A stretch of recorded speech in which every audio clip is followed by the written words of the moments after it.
Okay, let's play some damn chess. There's a crackers in the ghetto, the parents, the cut, the camera, the mirror. Children they try or die selling meth, smoking dope, selling sex, going up in the street to get down the gang.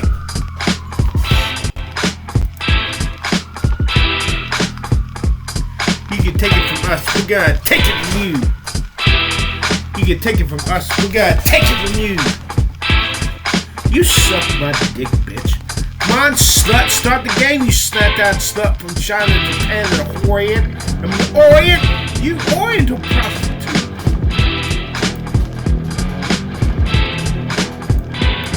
What the fuck is going on?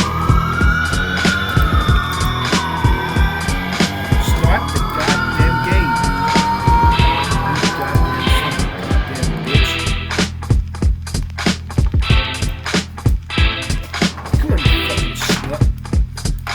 You suck my dick, bitch. Goddamn motherfucker. You suck my dick, bitch. With Uzi Emily. Now once I move this pawn up here, fuck up and move that pawn down there. Fucking bitch.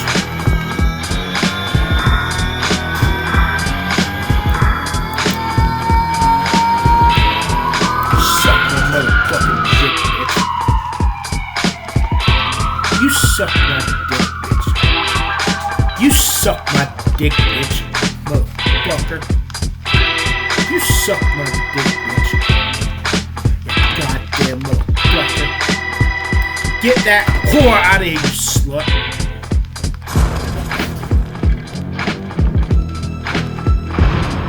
You slut out slut from China. Suck my slut. Suck my slut. Suck my slut. You suck my slut, bitch. You suck my dick, bitch.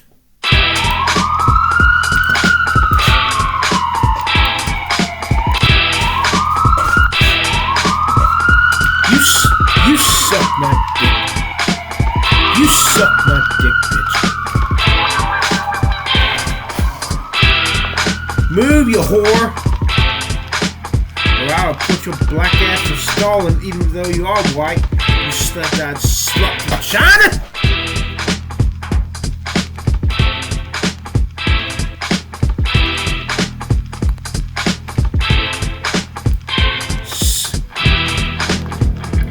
Suck my goddamn motherfucking slut. Whore!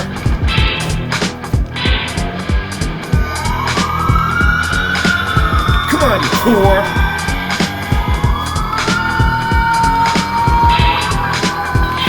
You whoremonger!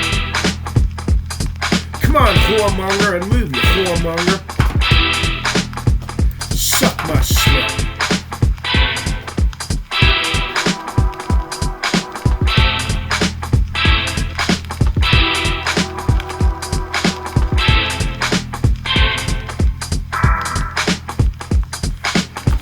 I see what you're trying to do. You're trying to ear my rook. You can suck my motherfucking slut.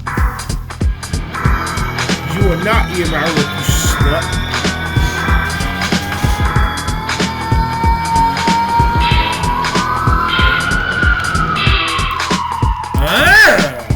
Maybe I probably fell for that shit, but I don't know.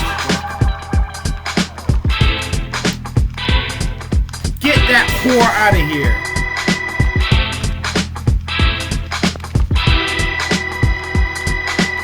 Now you're fixing to lose your damn night.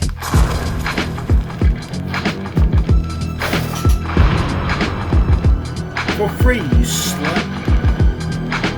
Stupid fucker.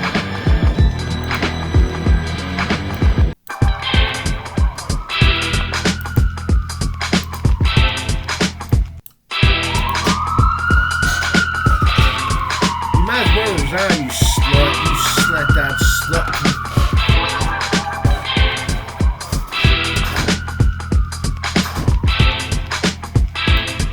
Suck my dick, bitch.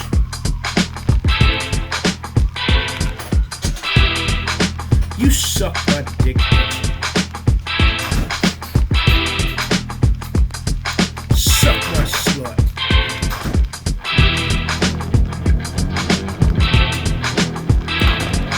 You are not gonna hear my work, you slut.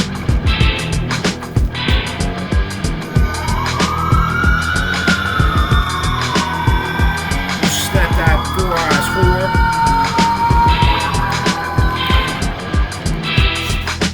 You four-eyes whore. Come on, you whore.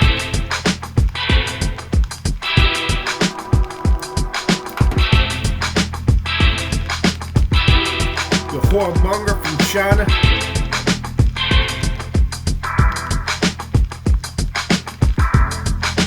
Come on, you whoremonger.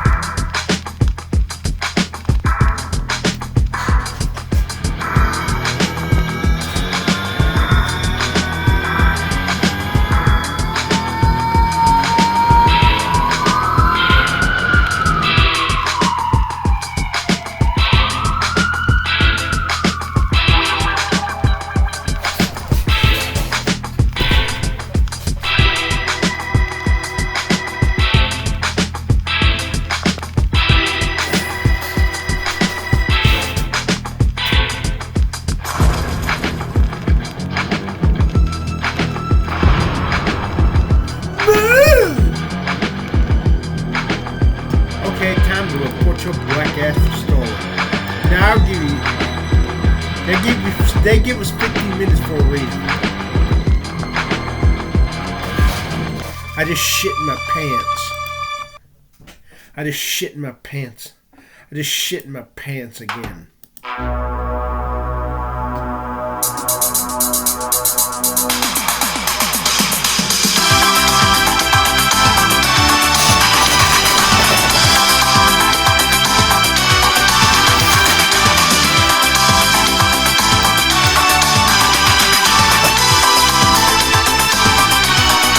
Come on, you whoremonger from China. You Chinese whoremonger. Come on, you North Vietnamese whore. You harlot, you hooker.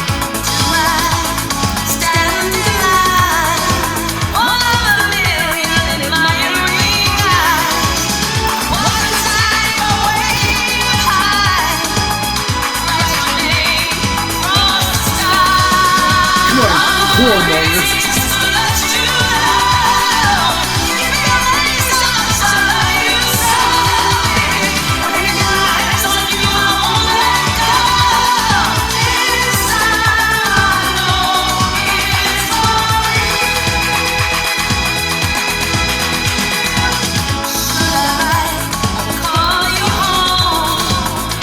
Yeah, go ahead and take that fucking phone.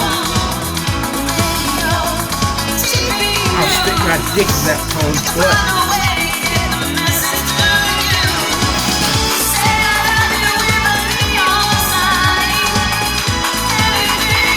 I'll stick my dick in that phone's butt.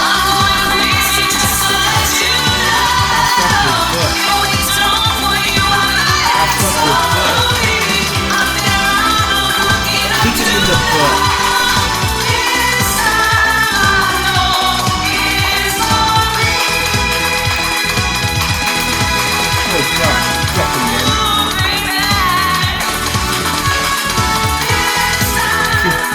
That fucking pissed me off.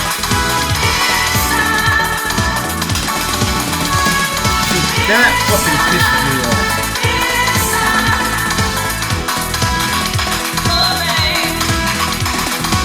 See, that fucking pissed me off.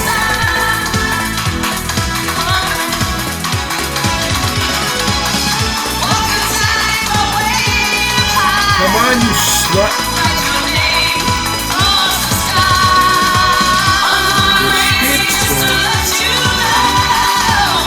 Come on, you slut.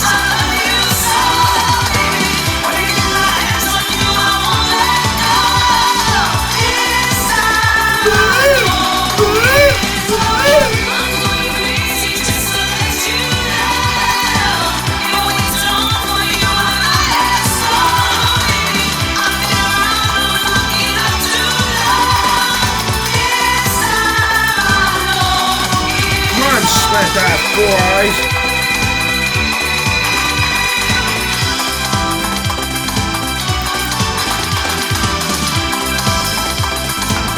No, don't even think about it, you slut, you slut-eyed whore.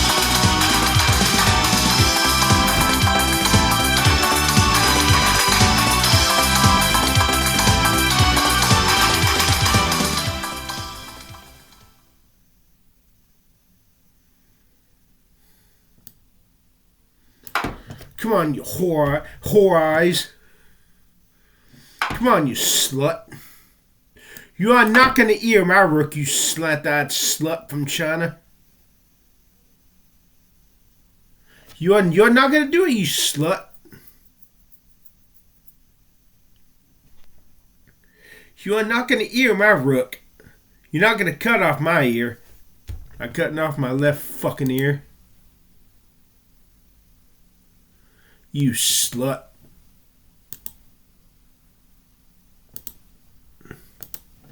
Move, you whore.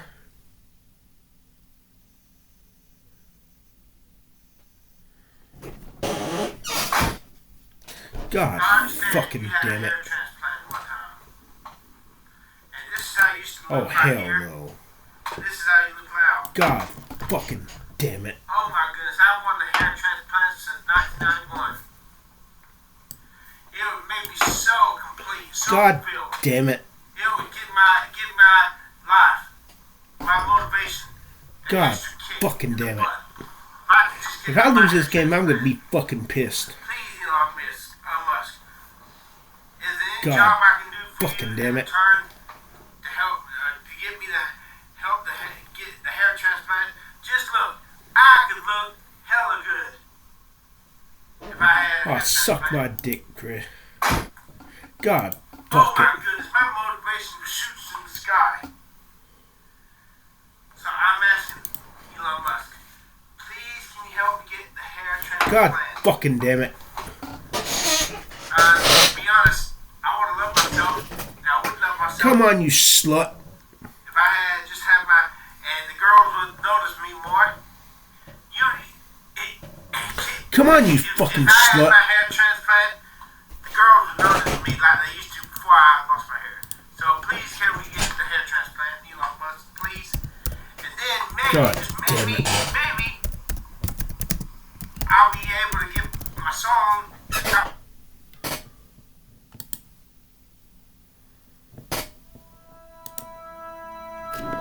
Come on, you whore. If I flew to Japan, That fucking been moving this knot right here trying to get me in shit. waves with him, dance across your face with me.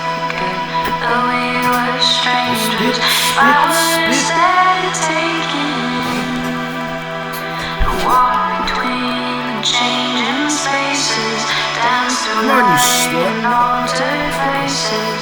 Would if I begin, gone on a fast That train. fuck up and move this pole right here so I can put some black ass in shit. Space, high on that plane, bridged by a light wave. God fucking If damn it. I went back in time, remove the boulders that still chase us, would God still fucking damn it. us create us? Or would we start to climb if our I'm dimensions just getting rid of were the that fucking same? pole.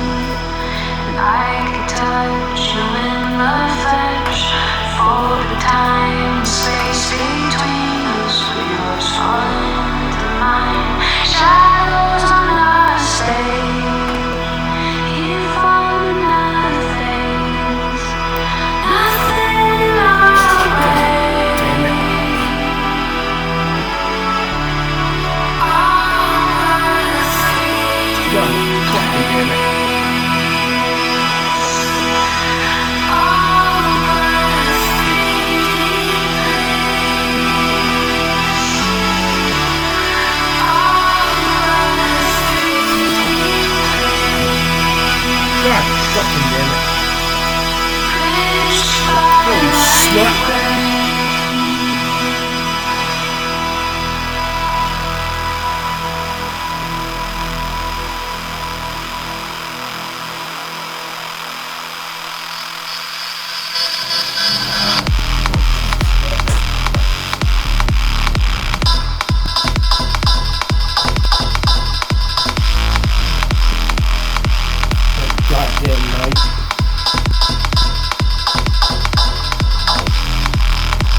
dick that fucking pony.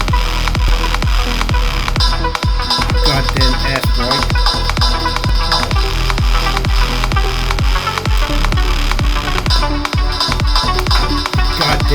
God damn it. God damn it, fucked up.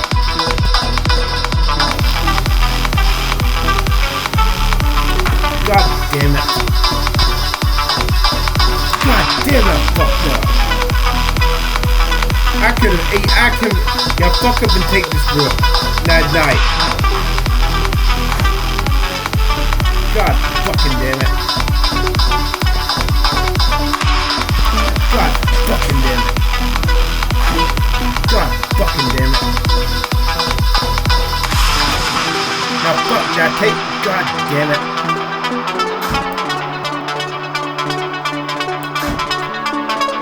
God fucking damn it.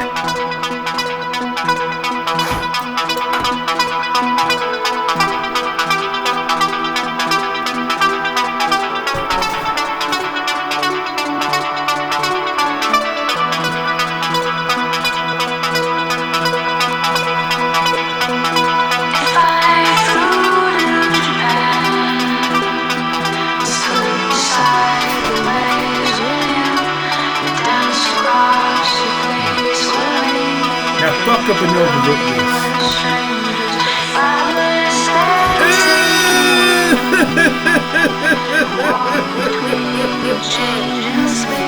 Cause that's your death row. Cause you was fucking up.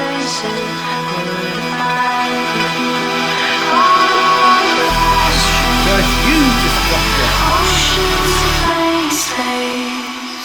You, my dear sir, just fucked up.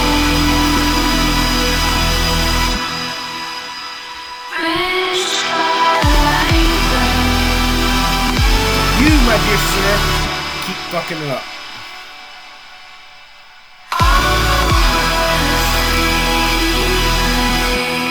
You, my dear sir, just fucked up.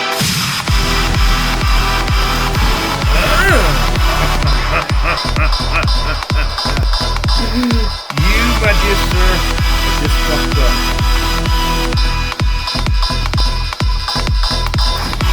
Damn, you're fucking up bad.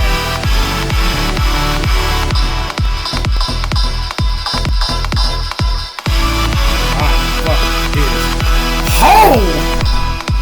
Damn, I stuck my dick in his butt. Twist! My dick came out of his mouth.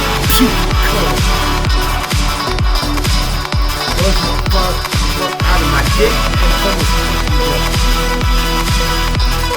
oh, his he butt hurt and played me another damn shit. I fucking his butt so hard. And he's so hurt. He's so ass sore. He can't walk straight after I stuck my big dick in his butt.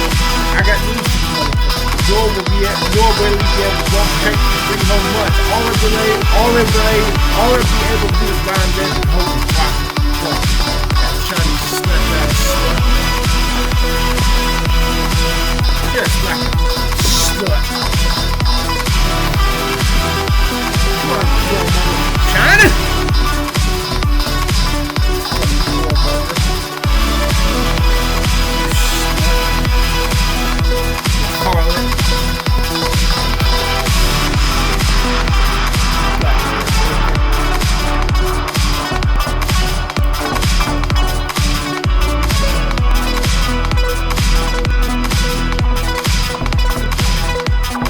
Fuck up and over this so I can take that fucking phone.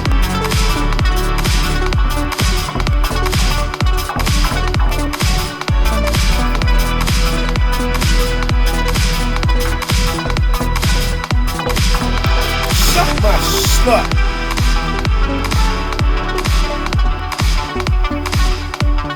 You, my dear sir, just keep fucking up. Keep on fucking up, my friend.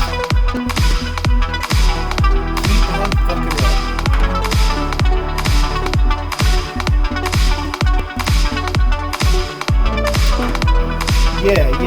Just keep fucking up like that. Please, keep fucking up.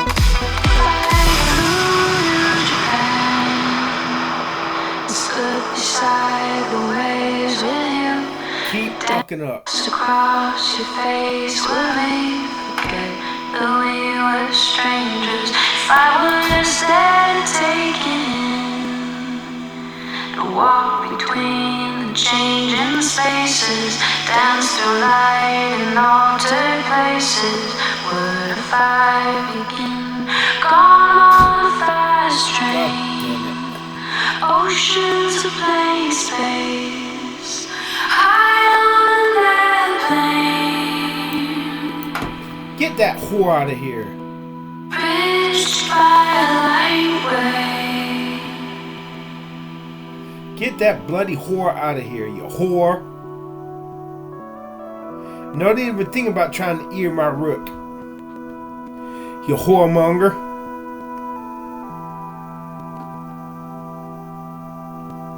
I really don't like having my whore out there like that.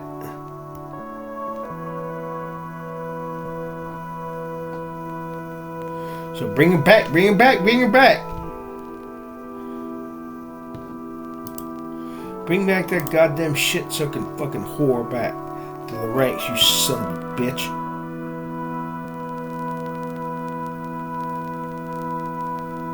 Now fuck up and overlook this and bring this pawn down here to tighten my knot so I can stick my dick in your whore's butt. And twist! Now fuck up and do just that. You snot-eyed whore from China.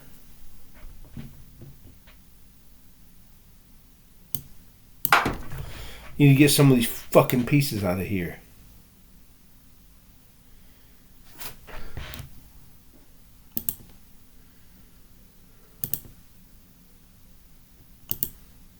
You slut. Okay, here we go. Stand by. 3, 2, 1, action. Assume nothing. Branch all things blasphemy. Question everything. Find it extremely hard to imagine. Open your Holy! It is quite all right to be an atheist. The fastest growing group of people in the country has been measured as You still get as good a chance of winning as ever. You don't have to be apologetic or quiet about it. Oh, if I need my See religion on 100 fronts, losing the argument. and start thinking. This is the Thinking Atheist Worldwide. Our broadcast today brought to you by Harry's Razors, a better shave experience delivered right to your door. And a great gift for yourself or somebody you care about. $5 off your first purchase if you use the coupon code ThinkingAtheist. Go to harrys.com, HARRYS.com. Tonight's broadcast is about changing minds. Is it possible to talk somebody out of their faith? We're going to deal with a specific angle that's posited by Dr. Peter Boghossian in his book, A Manual for Creating Atheists. I had him on the show a couple years ago. The book's been out. People have been implementing these techniques, especially one guy named Anthony Magnabosco has a YouTube channel, and he's had such success with it out in the field that I asked Anthony to be a part of the conversation. He's going to join us in just a few minutes. So he goes out in public with a video camera, and he engages religious believers, just random people. He documents those encounters on video, and in just a few minutes, you can see a shift taking place in how they think about their religious belief, about their God belief, about how and why they came to quote-unquote know what they think they know. I found it fascinating. Tonight's broadcast for some people is going to be an epiphany. It's going to be interesting. It's going to be another tool in the arsenal. For other people, it's going to be maddening and frustrating because they're going to think all of this is a bunch of crap. So I'll let the comment section have a field day with what we're talking about at the end of the broadcast tonight. But I would encourage you to take the journey with me, because I find this approach compelling and much different than the point-counterpoint tactics that we're all so used to doing. Somebody says the Bible is perfect. Well, our first response is to go to the page of the Scripture and say, well, here's some imperfection. Somebody says evolution is not true, and you go and find specific proofs of the fact of evolution and demonstrate those. Someone says this is a supernatural miracle, and you provide evidence that no, this actually has a natural explanation. And I think these approaches still have merit. I think we still need to be about the facts, and we need to be about data. But what happens when we go beyond the data and we get into why and how someone came to embrace the data, quote unquote, what they know in the first place? That's the angle we're going to take tonight, and I think you're going to find it very, very interesting. First, I do want to thank our show sponsor. We're getting into the season for holiday gifts. Harry's Razors is providing some great gift options. Their starter set is called the Truman Set. It runs just $15 with the $5 off coupon code on your first purchase. That's down to $10. That's a great gift. The limited edition Ex-Movember set runs you $20. The premium Winston set is only $25. Quality design, precision razor blades crafted from their factory in Germany. Your choice of shave cream or foaming gel. It's a nice presentation as well, which makes Harry's Razors an even easier choice as gifts for somebody you love. And free shipping, which is really nice for somebody who thought they got a great deal online, and then they end up paying a ton of money to have it shipped to them. I like their style, I like their razors, I like their business model, which cuts out the middleman and the middleman expenses, and I'm glad for their support on this radio show, and of course for your support as well. Harry's Razors, check them out online, and remember that coupon code Thinking Atheist for $5 off your first purchase. Harrys.com, HARRYS.com. It's time to put your ass on. Dr. Peter Boghossian is a philosopher, author, and activist. His writings have been seen in a host of publications, far too many to mention here, but they do include the Journal of Philosophy and Education, Skeptical Inquirer, and many others. He wrote the National Philosophy Curricula for the University of Phoenix. He teaches on a number of subjects related to philosophy, skepticism, and critical thinking at Portland State University. And of course, he's author of the 2013 book called A Manual for Creating Atheists.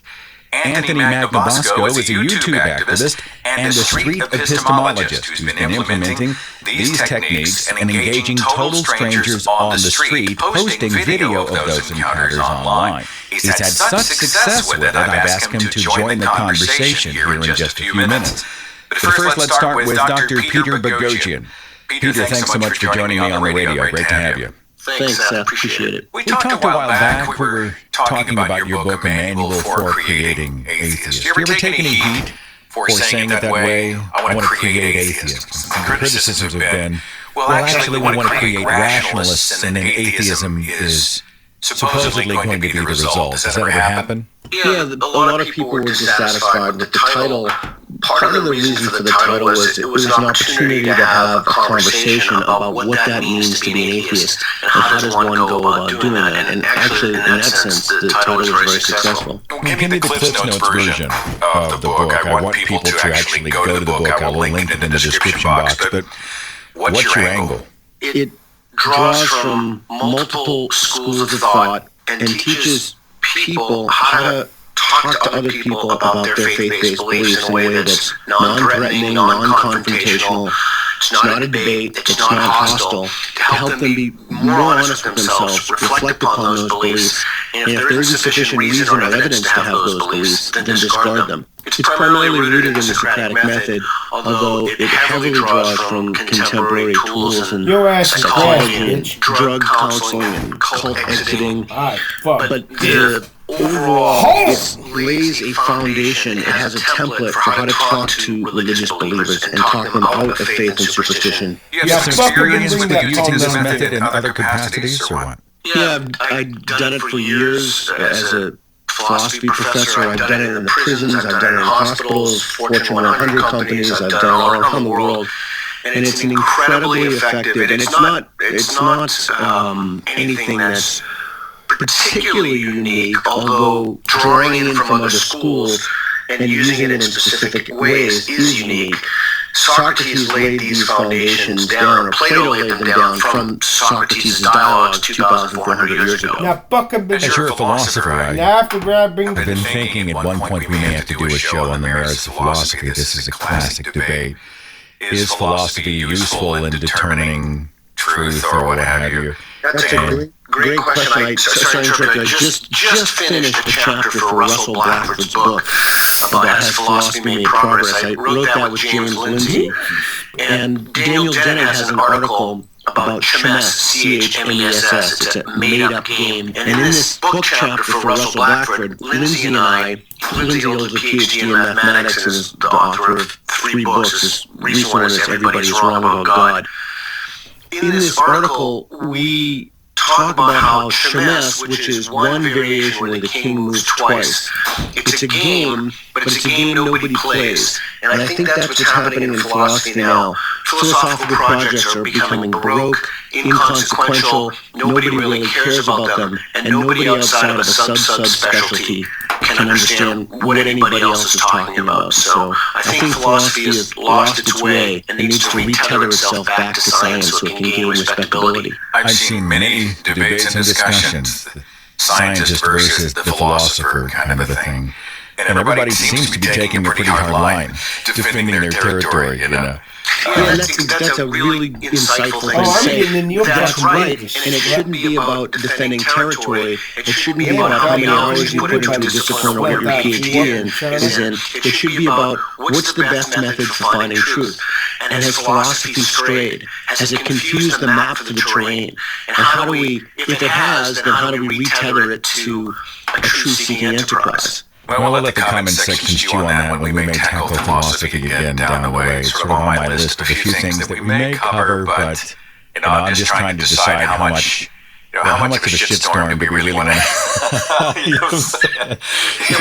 You can only harbor so many enemies at one time. You can go after faith, the faith virus. You can go after what Majid Nawaz and Sam Harris and others have been talking about, regressive leftism. You can go after the excesses in campus censorship, etc., which is kind of an outgrowth or a manifestation of regressive leftism. There comes a time when you just reach a critical point for people who despise you and your ideas. And I think that was actually in Sam Harris's last podcast. There comes a price for speaking well-considered or well-reasoned opinion. When you speak out in this environment that we've created for ourselves in the age of social media, with Twitter, etc., and often that translates into personal attacks on people who have agreements which are discordant to the norm. For me, it becomes more of a question of focus, too. My battle is not over here. The fire in my belly is not about philosophy. I'm fighting other things. I want to speak about other things. I want to play to my areas of strength and learn more in my areas of weakness, but there comes a point when you try to cast too wide a net. You just dilute yourself to a point of near ineffectiveness. It's distraction. Yeah, that's why if you really think about what you just said and let it percolate, one of the things that you have to have as a condition to allow you to do that in the first place is an environment where we have open inquiry. And that is absolutely not what we have on campus today.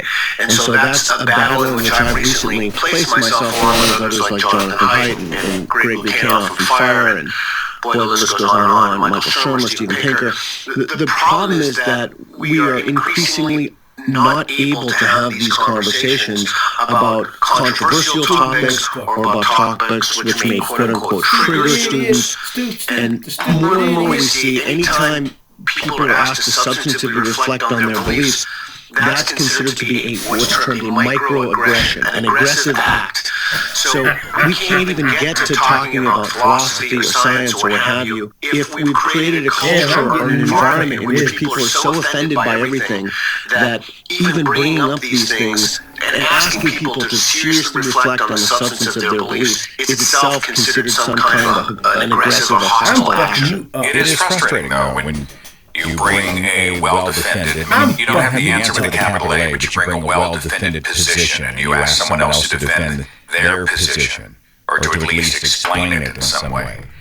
And they just give you that look of pity and condescension. And, atheists aren't immune to this either. We can be irrational about a great many things. Yeah, it's a difficult situation. If you look at the Wendy Wright and Richard Dawkins conversation, somebody who's put in an unbelievable number of hours of scholarship and careful consideration of something, just to have those arguments wholesale discarded is incredibly frustrating.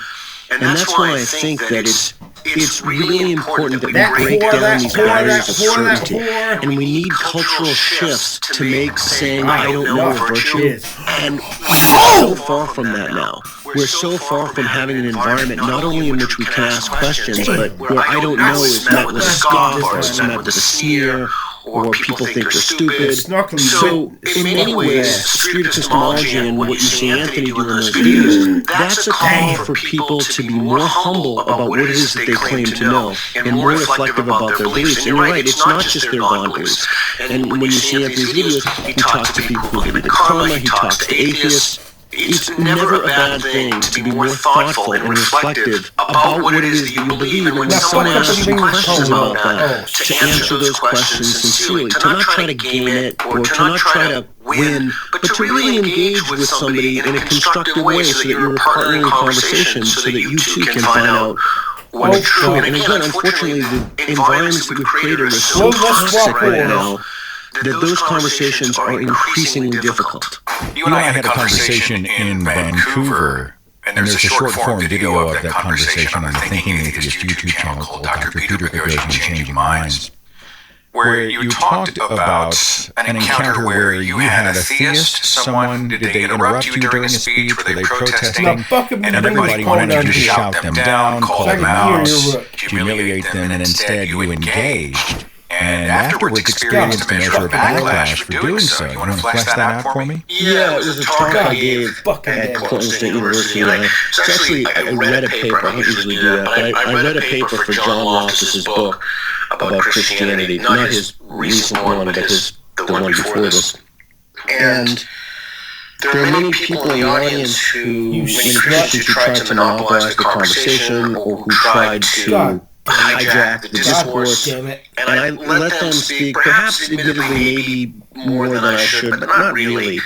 And I really attempted to model the behavior that I wanted other people to do, specifically the people who were arguing. Arguing is not really the right word. Arguing is a term in philosophy. It basically means when you give a reason when you try to defend your position, but it has a meaning in a broader context, when two people get in a fight with each other, it's like an angry dispute that's heated. These people fell into the latter camp. And so when I listened to them and I gave them time, and no matter where I go, no matter where I speak, I just got back from a 2-month tour in Australia and New Zealand, I always give people who disagree with my ideas more time, and I let them speak first.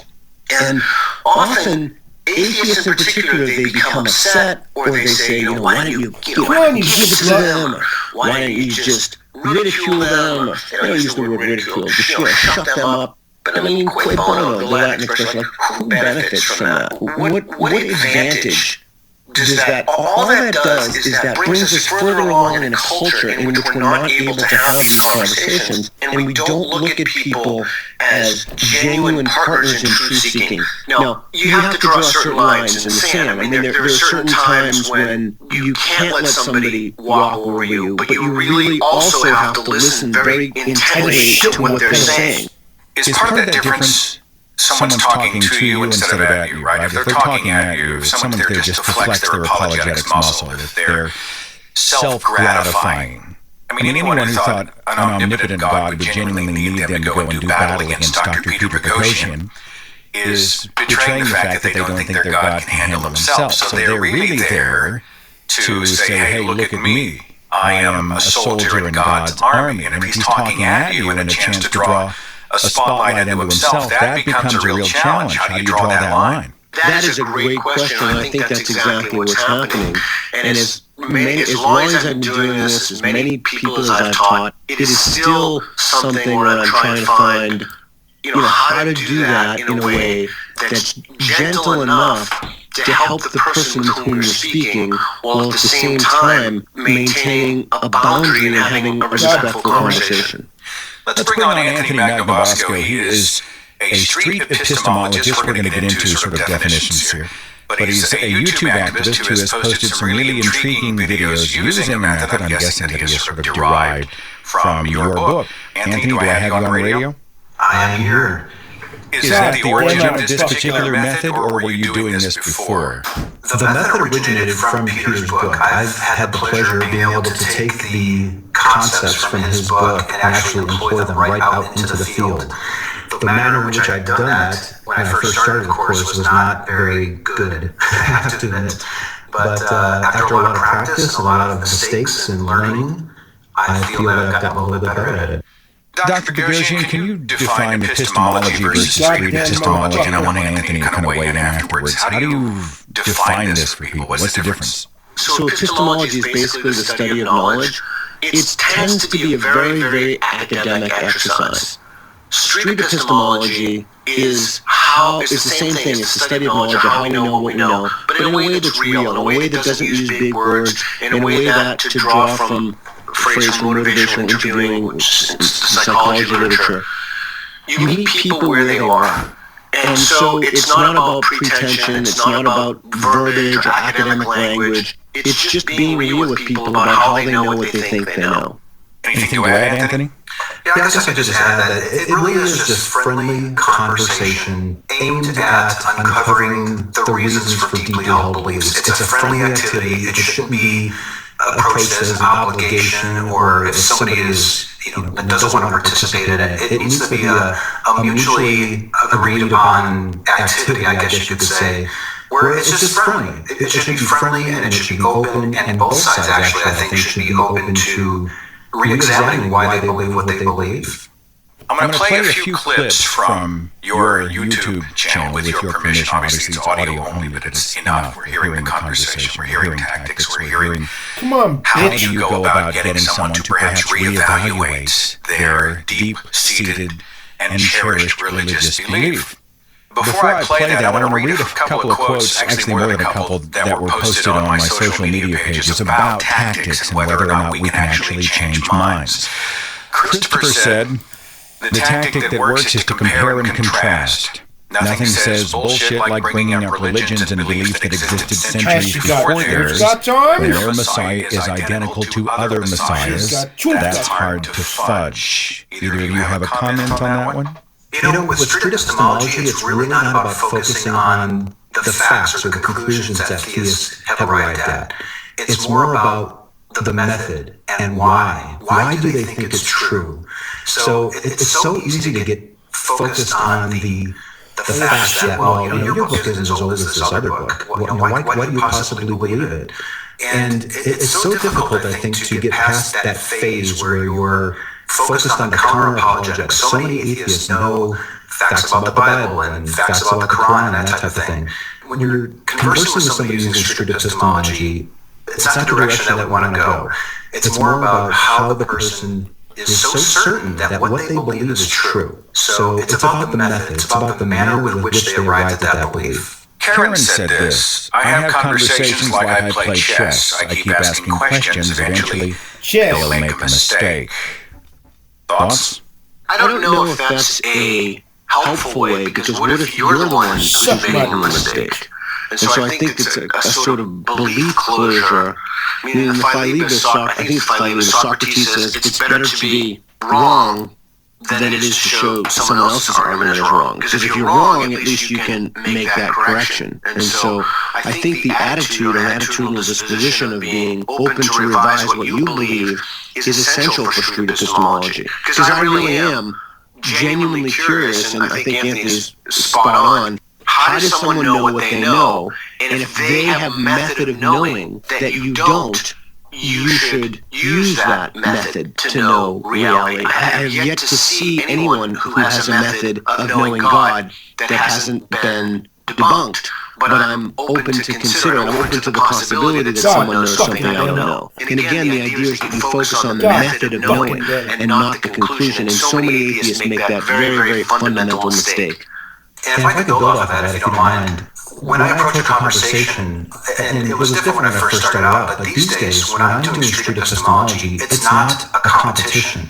The chess example sort of implies that there's two sides. I like to approach this as a partnership. How can we work together to figure out if what you're believing in is true? And I think that's a fundamental difference with this approach than you might find with a typical debate. I've got a few other pieces of input from listeners that I want to share in just a second. But first, I want to play this clip. It's fascinating. You are engaging someone named Miguel. Can you set it up for me real fast, Anthony? Miguel is a young man on a college campus who has been observing me talking to people randomly at his school for a week or two. And I think the curiosity got the better of him, and he just walked up to me and said, what are you doing out here? And we ended up having the most wonderful conversation to, number one, find out what he believes, and number two, why does he believe it? And it's a respectful back and forth. Nobody is raising their voice. Nobody's laughing at the other person. We ended on a handshake. And it was a fantastic talk where this gentleman initially put himself 100% confident that what he's believing is true. And by the end of the 10-minute or so talk, he could no longer explain how he could possibly be that confident. It's fascinating to watch this shift happen, and that's why I'm going to play the entire 9-minute, just over 9-minute exchange between Anthony and a guy named Miguel. Now, how do you do this? You go out to a college campus with a camera and just say, hi, can we talk? Is that how you do it, or what? I will go to any location and talk with anybody about pretty much anything. You don't have to go to a college campus. I like that because it's a public spot. The people there tend to be a little bit more open, and they're already in an environment where they're being challenged a little bit. So it's not too unusual for them to engage with somebody with these type of topics. But I've had similar conversations in a line at a bookstore or on an airplane. So you can really have these anywhere. There's I think a knee-jerk misunderstanding about street epistemology, and that it has to be out on the street, and that's really not the case. You can have these talks anywhere. Here's the conversation between Miguel and Anthony Magbosco. Hey. I'm interviewing people. Oh, my first name is Anthony. Miguel. Oh, nice to meet you. Spit.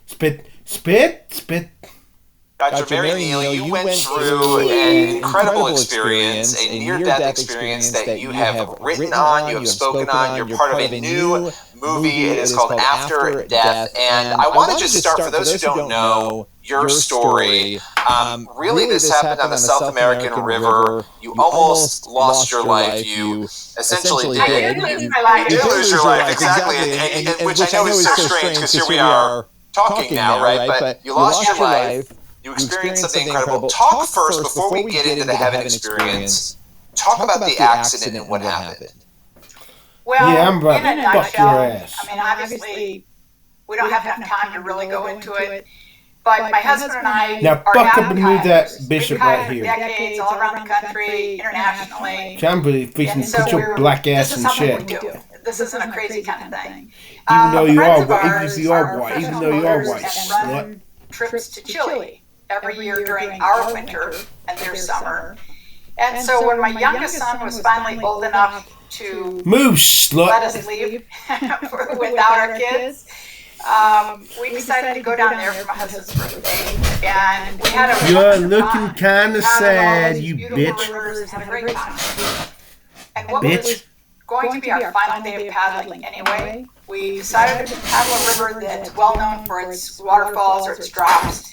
And I'm not talking about Niagara Falls, but 10 to 15 feet, which are exhilarating and challenging, but certainly well within our skill set.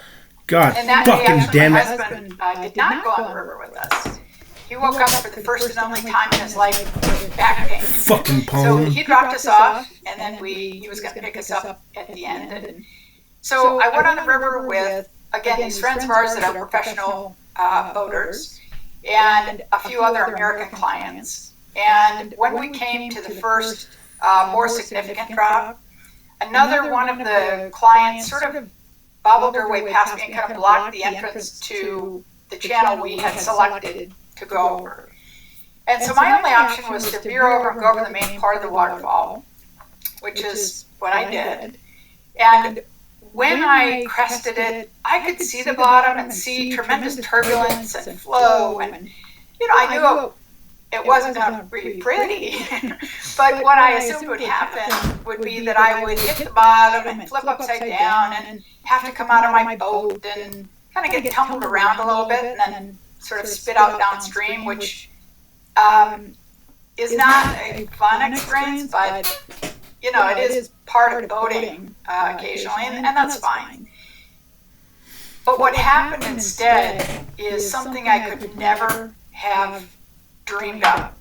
I have to tell you that I had never actually thought about death before. In my medical practice, in my surgical training, I had certainly dealt with death, meaning death of patients, that sort of thing.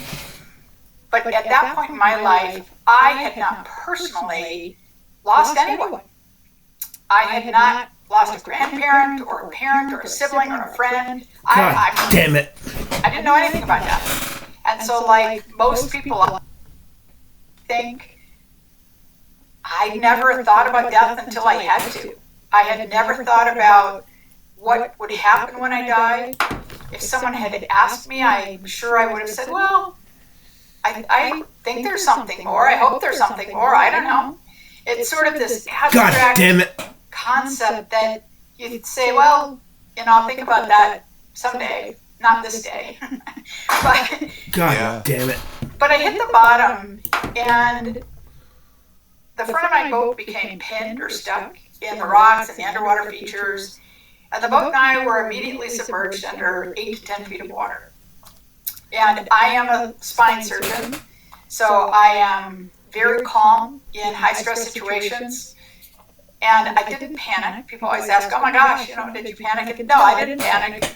I set about trying to free me or free the boat, one of the two, but the weight of the water and the force of the current was too great for me to do anything. And I thought about my options, which of course were very few. And I realized that I would probably die. And it would be very easy for you to probably die. And it would be, I realized that I would probably die. And it would be very easy for you or anyone who's listening to assume that, oh, a peace came over me and, oh, I gave in. I don't have the words to explain this so that you would actually understand it, but I made a very active choice and asked that God's will be done, regardless of what that meant. And it seems like it would be a really passive thing, but it was a really active choice, and I really did have a choice. I could either choose God's will or fight it, and either way I was going to die. I guess it didn't really matter. But the moment I asked that, I was immediately overcome with this. I fucked his hole! And reassured that everything would be fine. Even as you're underwater. What stuck my teeth in his butt was when I fought this damn Rickin' King. When he fucked up and overlooked that shit. Stupid. It took me a long time to actually say that out loud. Because, like probably everyone, I mean, even though we talk about not having to earn God's love or work for it, in our hearts, we still believe that, we're not good enough. Like, why me? I mean, I'm nobody. And that's really one of the first really beautiful things I think about. Can we get some goddamn bread? Because it really is true. I mean, we are individually so completely known and so purely loved. We don't have to earn that. I mean, it's hard to accept that for us. I mean, but it's true. And so you're in this moment. You know in that moment, I'm going to die. There's no way out of this, and you feel that sensation that overtakes you. What then? Once your eyes go black, once it happens, right? They never went black. They never went black. So you never had. There was no transition moment. It just flowed right. For me personally, I never felt alive and then dead, conscious and then unconscious. I felt conscious and then more conscious. Wow. Alive and then more alive. No, I never felt. I never felt dead. Yeah, there was no gap moment. No, not for me. And I will tell you that I'm very pragmatic and sort of concrete thinking. And God's time is different. The spiritual world's time is different. And there was definitely a shift in time, dimension. I'm not quite sure what the metaphysical words would be, but I could experience all of eternity in every moment. And so I could be held by Christ and be reassured and taken through this life review and all these things. But at the same time, I was still me. I mean, perhaps my best me, but I was still me. And I had this little thought balloon off to the side thinking, wow, this is really strange. Wow, did you know it was the afterlife? I mean, did you know in those moments? At this point, I was thinking, like, this must be a hallucination. You know, I must be hypoxic. And so I would do self-assessment exams. I'd say, okay, wait a minute now. I must have an air pocket. Because I'm very good with time. I knew I'd been underwater too long to still be alive. So I thought, okay, I have an air pocket. So I would think about, okay, take a breath. Do you feel air? And I'd say, no, I feel like a manta ray. You know, I feel like an ocean creature. I felt glorious, actually. And it was water, but I could still feel the plastic of my boat. I could feel the weight of the water. I could feel the current slowly pulling my boat out of my body out of the boat. Suck my I could feel my legs breaking as that happened. I mean, I could feel all these things. Suck my with slut. no pain, I slut. might add. Suck my slut, But you at the same slut. time, I could feel this intensity and purity of love and Christ holding me and taking me through this life review and learning everything he taught me there. And then my spirit left my body, and I mean, it's truly a spirit. We leave. I mean, you know, we all have these bodies here because that's part of this experience. But no, the real me, the essence, the spirit, the soul, you know, whatever you want to call it, I don't care.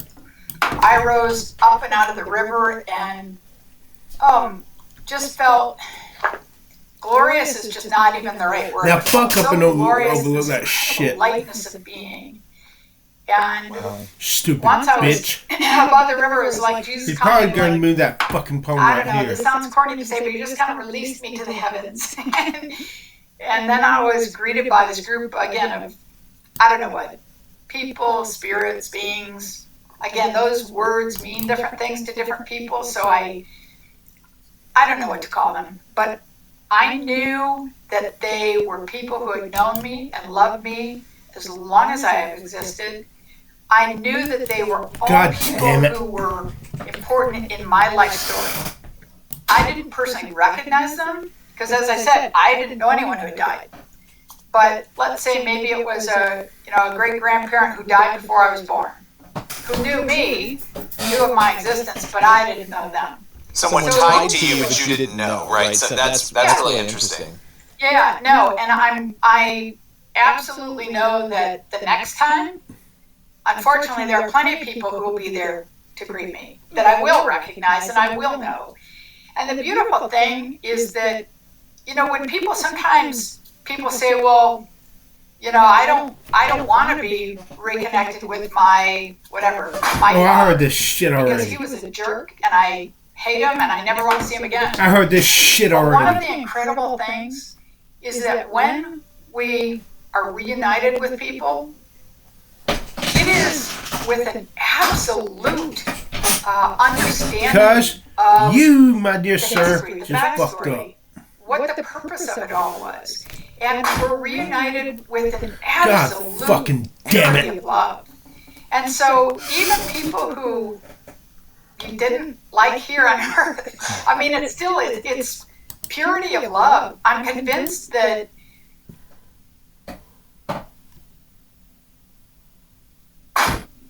God, fuck it. Oh. Suck my slut. Now fuck, oh damn. No, he didn't fuck up that time. Oh no, he didn't fuck up. No, he didn't fuck up. He didn't fuck up. He didn't fuck up.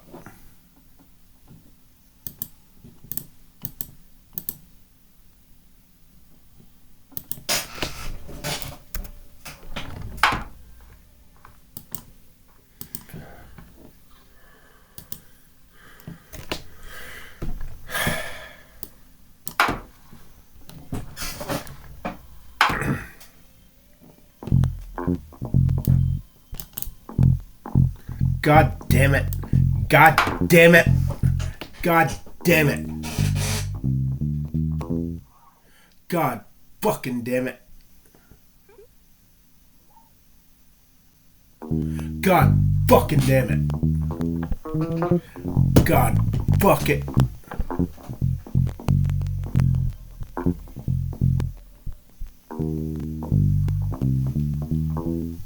Let's go.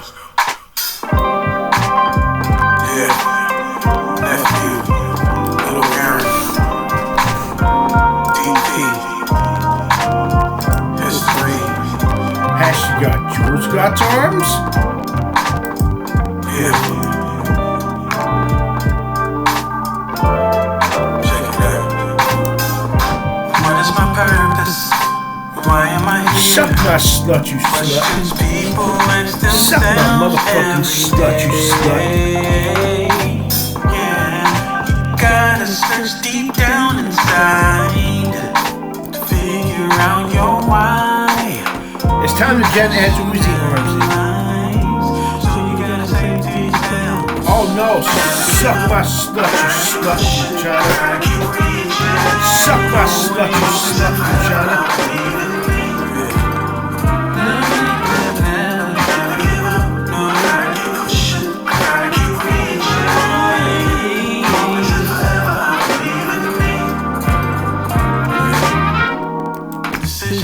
Suck my slut. Suck my slut. God damn it, you son of a bitch.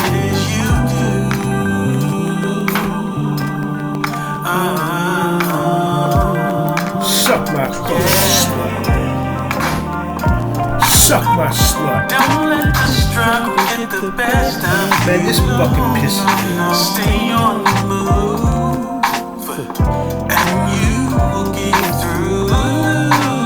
Man, that just fucking pisses me off. Your time is drawing near. See, so that fucking pisses me off. You gotta say to yourself, never give up, never give up, gotta keep pushing, gotta keep reaching. Suck my dick, bitch. Always and forever, believe in me. Never give up, never give up, gotta keep pushing. Suck my dick. Always and forever, believe in me.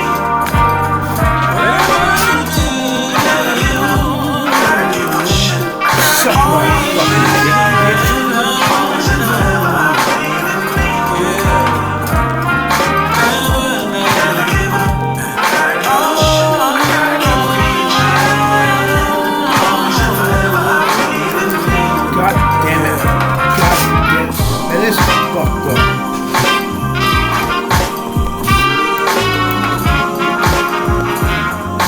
Are you up for a game of pancakes? Pancakes are all fucking night, you snapped out slut.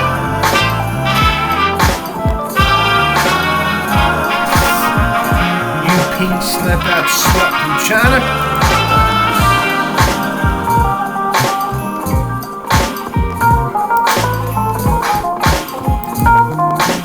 God fucking damn it.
Come on, you slut.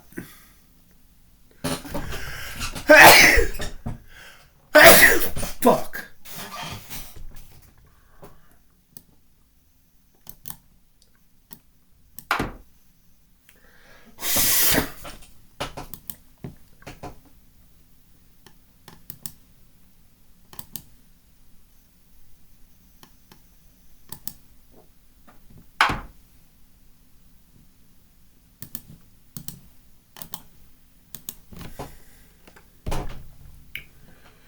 Okay, it's time to dick up some of these fucking poems.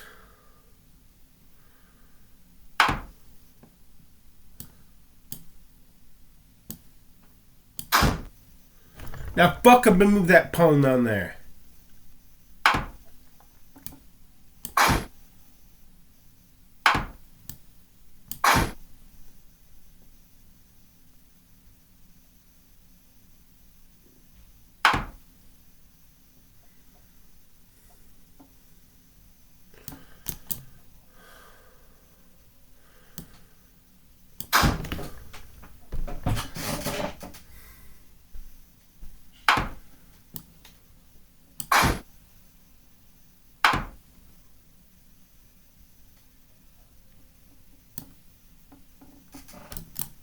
Come on, you bitch.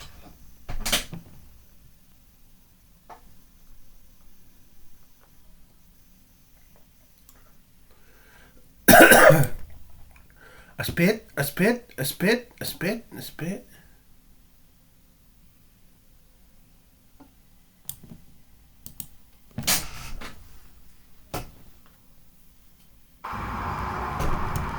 I am here with Mark Peralta. You were a former preacher for a while. So I got questions about, you live in Texas, and you were a former preacher, you had to be part of the network and all this, and I'm seeing, maybe 20 years ago, there was a question as to whether you were Republican or Democrat. You would be able to just tell in 35 minutes talk to somebody. But things have gotten really politicized, and religion has... Now I try to go to for a fucking stalemate. It's almost a circle. I think in my life, I've Come on, you slant-eyed slut. being generous, 5 atheist Republicans. And they know that they are broken. Yep, you just fucked up. You should have moved that fucking king right here. The GOP. And there's a number of things that go along with that. I'm curious about if you were involved in the clergy here in Texas, and you saw a lot of this transition, you didn't come out of the league for fairly recently. That's all for this motherfucker. Yeah, drop. 3.5 years. Yeah, you stood enough to still be raw. But the motherfucker refused. So, please, tell me how you feel about the integration of religious politics and identity politics. You stupid fucker. Yeah. So, I told you my story. I came out of very liberal parents, as many Hispanics typically are, and so, he's a Democrat, my daddy is, but having moved here, Texas, where there are so many Republicans, and I went to a Baptist university. So most of my friends were Republicans. You can quickly get wrapped up in that whole thing because I'd say one of the things that's the biggest appeal for God fucking Christian damn it. church is God sort of this idea that the Republican Party is behind them. I want a God fucking and rematch. that the conservative values that they embrace are part of or intertwined with Christian conservative Come on, you values, slut. and that we as Christians have to protect God, our customs, our fundamentals, and if government is not on our side, then it could get quickly taken away. Let me ask you a more prying question. God fucking damn it. God. When I got involved in Fuck it. activism around Y2K, God I was fucking. hearing God Fuck he was supposedly in the culture war, which I was completely oblivious to. I wasn't aware that I was at war with my own country. God, fuck it. I thought we had the same culture. God, but fuck it. Turns out not, it seems. So you were still in it God, when I was hearing about all this. Can you give me your perspective on the so-called culture war?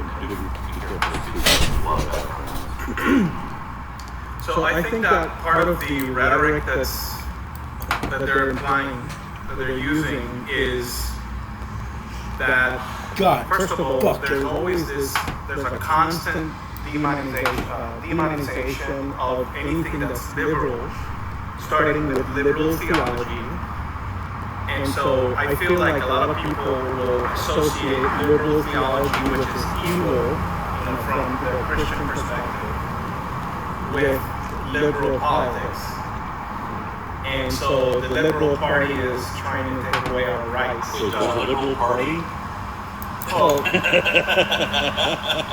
it all gets all mixed up, in my opinion. There are different things, but in the mind of most people, they're associating them both. I have seen where you've got, where there's an awful lot of binary thinking, and you think that you have the right, which is just the whole right, everybody on the right is all the way on the right. And if you're moderate, you're a socialist. If you're a moderate right-winger, you're a socialist. If you're a centrist, if you're liberal, you may as well be communist. Communism, socialism, Marxism, leftism, far leftism, all the same things. If you have to put everybody in two boxes, and you've got a reverse of the, it seems to me like you've got a reverse of the bell curve. You drop anybody in the middle, and then you have to roll one side or another. Sure. Whereas in my perspective, according to the bell curve, most of us would be sitting around the middle, and it's almost impossible to find anybody have these extreme opposite ends. But the people that aren't doing this every day think that everybody is at one or the other extreme opposite end. And that's what they do. They do that with everything. It's like either this or it's totally bad. Yeah. You know. So for me, as I began to question my faith and began to, walk away from this ideology that there's a God, that the God has spoken, and that the book is, the Bible is His Word, then all of a sudden none of these things really matter to me anymore if you're trying to preserve God damn it. the Bible or that sort of thing. But for me, what started my change in perspective with regards to the Republican Party and their ideals, I think it all started with Trump and his behavior and his moral behavior. Were you ever of the opinion that Trump was a Christian? I don't think so. I'm an atheist, and I don't want him either. But I have to give Christians that don't think that he's Christian. I have to side with that. That man is clearly not Christian. He's playing a game to manipulate the groups. I'm not saying he's atheist. I don't think he is atheist. I think he is a God. I think he believes in God, and he believes that he is God. Sure. Or something really close. Everybody thinks that their God completely agrees with whatever they believe, right? So Trump and his God are completely in line. And so what I see happening as well is the Christian church will sort of adopt the whole Messiah thing and then put it on someone that's in a position of power. So Trump becomes sort of like the living Messiah for the Christian church. God damn it. And now he's chosen by God. He'll do the photo out on, with the hand on the Bible, even though it's upside down, and we saw it. Can you find a less Christian to exemplify that far right? I can get one of those fucking bishops. He's the least Christian And as I say this in all sincerity, I think he is the least Christian president we've had since Lincoln. I can see that. Yeah. I can see that. And not to mention his own behavior, and then everything he does is like, it should be you think be the other way around. But I don't know. As we're coming to find out, like not everyone that's like this exemplary Christian or pastor is really an upright person. Like I really heard about like recently some of these preachers that are getting in trouble. Here's what I noticed. If you put everything into a black or white perspective, and then you take good guys, and they are the light, and then there's a bunch of sexual controversies. Maybe they're family values oriented, which means they're gay. Somehow they hate gays, but they're gay. Don't deny it. Yeah. But they've got a rent-a-boy with an 8-inch penis, and that's on his resume that he has an 8-inch penis. That's why they hired him. Right. And then, so these are the black spots in the white area. And then you've got the really dark, and you're looking for something they did that's good, which again, you get high contrast. And instead of putting people in either of these boxes and then seeing the high contrast, the light spots, God damn it. Hitler was an artist who loved God dogs. fucking damn it. You can say something good about almost anybody, it doesn't matter how evil they are, right? And it's really easy to, if you're going to idealize the good side, it's going to be kind of hard to overlook all the glaring shadows of the skeletons in their closets.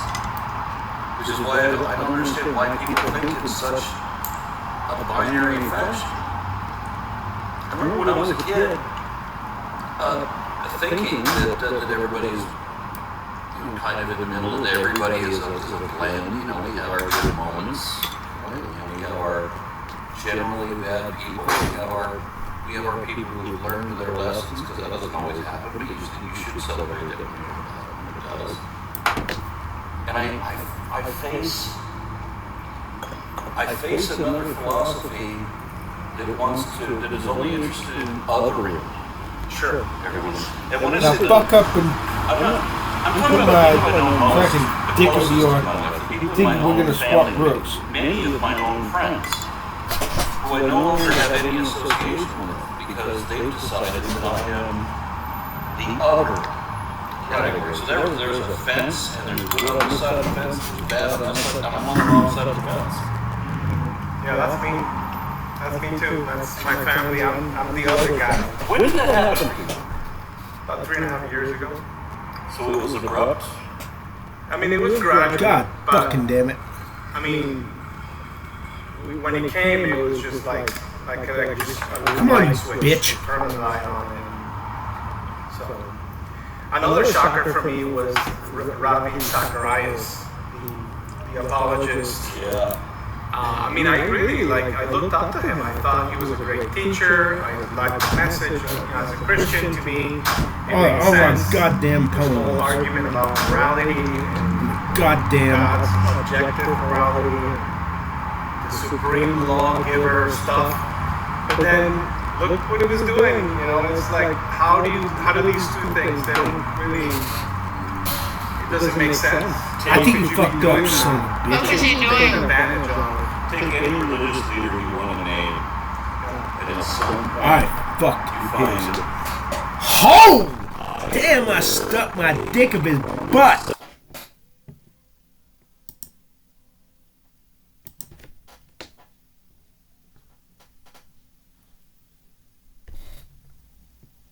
Come on, slut that slut. Start the next game, you slut that slut. relationship where you find either a homosexual relationship.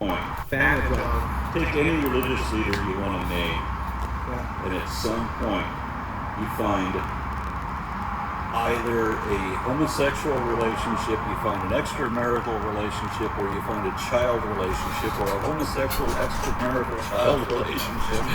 What was he doing? for people who don't know. Yeah, so I guess for Ravi Zacharias was not enough to make money off writing books and speeches and all that stuff. He owned a massage parlor that he frequently visited, and then he would have the masseuses give him sexual favors. Until the whole thing blew up, and so he was caught. What amazes me the most is all these people that when believers, and I'm talking about people I know well. I'm not talking about people that I'm just putting into a category to generalize. I'm talking about my own friends. I can see Reverend Zechariah moaning like like a slut. Lately. We were all in one happy clique 20, 30 years ago, but then we found ourselves on either side of an ever-widening divide. Whether we think that people should have human rights, or whether we think that compassion, which what we would call compassion is what the other side calls woke, and that's the worst thing you can be. Compassion about somebody else's problem is the worst thing you can do. I'm goddamn woke. Understanding the division in our country. And for them, they feel, I think, they feel justified in othering people, in demonizing people, because they're thinking, well, the Bible tells me so. God must be, proud of me, and that's what He would want. And that's the problem. When you have a book that's supposedly holy and it's telling you God's words, right? And people make decisions based on that are wrong. I know so many continue on that. I know so many people who are drug-addicted, alcoholic fornicators with tattoos on their fourth marriage and their fourth felony conviction who claim that they're better than me because they're afraid. Right. What does that even mean? Have you ever cracked open the Bible? Do you even know what it says? Do you care? They're the Christians that Trump represents. They're American Christians. 50% of adult Americans support Trump. And part of that is because, if he's Christian and he's behind, Christian values, if he stands for that kind of stuff, then that must be who God's using. All right, I'm not going to drag this out any further, but thank you for meeting us for drinks and for dinner. And if someone in your position, I want to say that I was friends with Daniel. I'm fixing to ear your rook. You dumbass from China. Allied with so much of his perspectives, especially when he went on to the Koji Project. And he was talking about when people come away from... You fucking goddamn dumbass from China. In the Koji, when they realize they don't believe it anymore, he and his wife, Linda Scola, noted a change in so many perspectives. That they became more liberal, they became more tolerant, they became experimental, that they were more into education. It was like... I just eared your rook. I don't want to put words in your mouth, I want to hear the words from your mouth. You stupid if you don't agree with what I'm assessing, then that's fine. But let's hear your perspective on that. Yeah, it starts with the book, and the book is wrong about many things. And then it continues on with the preacher, which I used to be, preaching, quote-unquote Christian values. The Bible is the Word of God. Homosexuality is wrong. And it just continues along with eating shellfish and getting tattoos. Well, they do some cherry picking, because some of them are not going to care, and it's so hypocritical. In fact, the whole Christian faith, to me, is hypocritical because it's cherry picking the commandments, and it's saying goodbye to the Mosaic law and all the sacrificial law. To its convenience.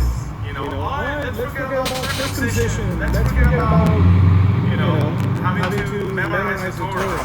Because all that matters is that Jesus and you believe that. I'm glad to walk away from that. Brilliant. Thank you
Get these fucking pieces out of the way.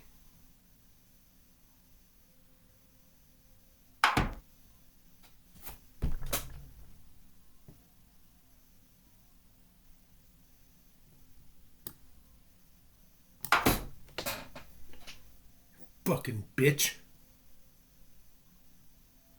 All these fucking goddamn pieces in the fucking way. Cluster fucked.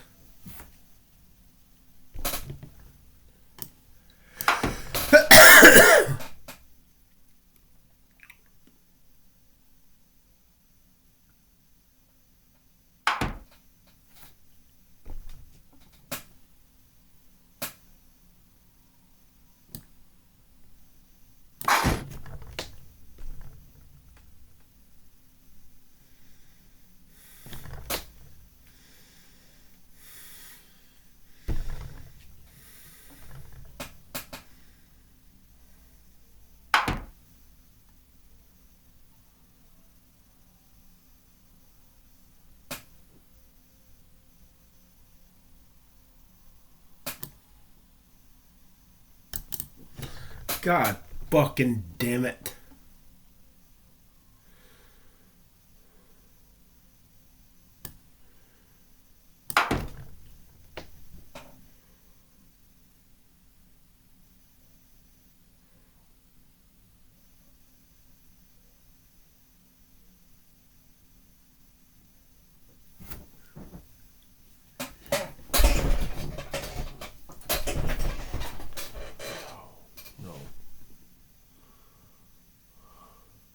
Come on, you motherfucker. Come on, you motherfucker.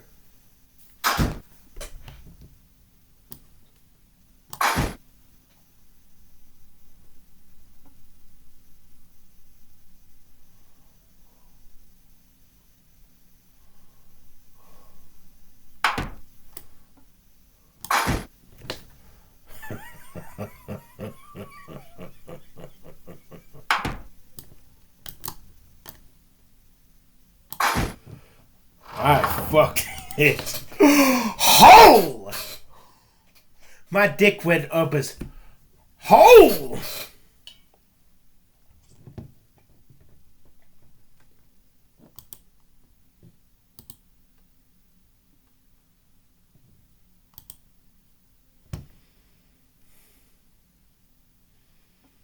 Together. That doesn't account for fish or insects with the vast majority of life on Earth, only the relative few that the biblical authors would recognize as having the breath of life. Man, I see, back then, people didn't know that air was particulate matter. They thought air was a tangible spiritual life force, and that the act of breathing caused one to be infused with the spirit which brings one to life. Because they figured out that a lot of animals will die if they can't breathe. So the fable says that all the animals that had the breath of life would come to know to be saved from the flood. Thus, the first thought you might have is that Noah loaded 66,000 individual animals onto a box that That was a goddamn game, you slut.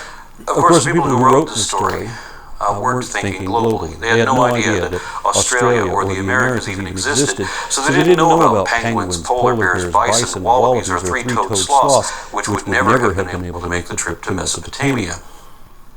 Many islands have species that exist only there and nowhere else. How would they distribute them back again? How would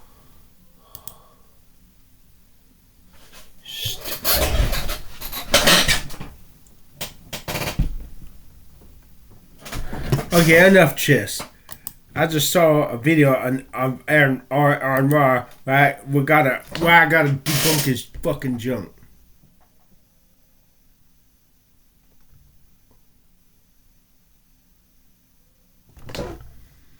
Fucking bitch.